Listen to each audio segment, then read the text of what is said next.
2003, a church member read an article in the Guidepost magazine. It told the story of a woman who gave a blanket to a friend who was in a health crisis. Before the blanket was given, it was filled with prayers.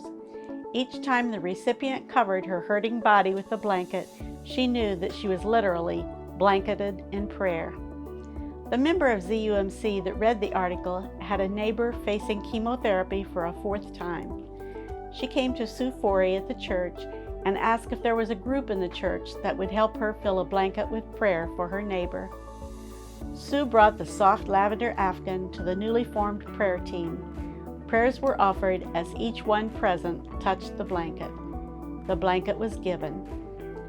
The prayer team was so moved by this process, this ministry, that thoughts and ideas of expanding on the theme were voiced.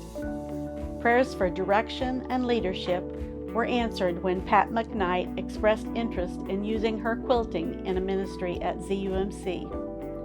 With the help of Barb Maxon, the blanket ministry took form and began meeting at the church on Wednesday evenings. Several people donated fabric and work began. A few years later, we outgrew the space here at the church and we moved the ministry to the Quilt Cottage, which is a house was at the home of Roy and Becky Maxon. We now have donated sewing machines and donated fabrics that we use.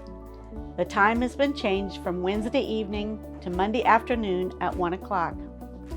The gifts of these blankets go to those who are facing surgery or are in pain or have another need of some kind. The requests for these come from our congregation. One of our favorite privileges is making blankets for baptisms of our babies and children. As a request comes to us, we choose a quilt and pray for the recipient that they will feel God's love and the love of the church blanketed around them. We pray for the child and the parents of the child being baptized, that by knowing that God is always with them and their church loves them. We have a member of our group that will embroider the name of the child on their blanket. We sew, pray, and have a lot of fun and fellowship.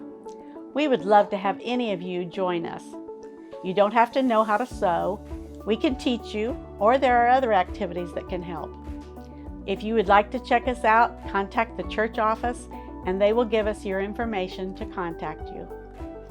On this 20th anniversary of this ministry, we are thankful that God has given us this opportunity.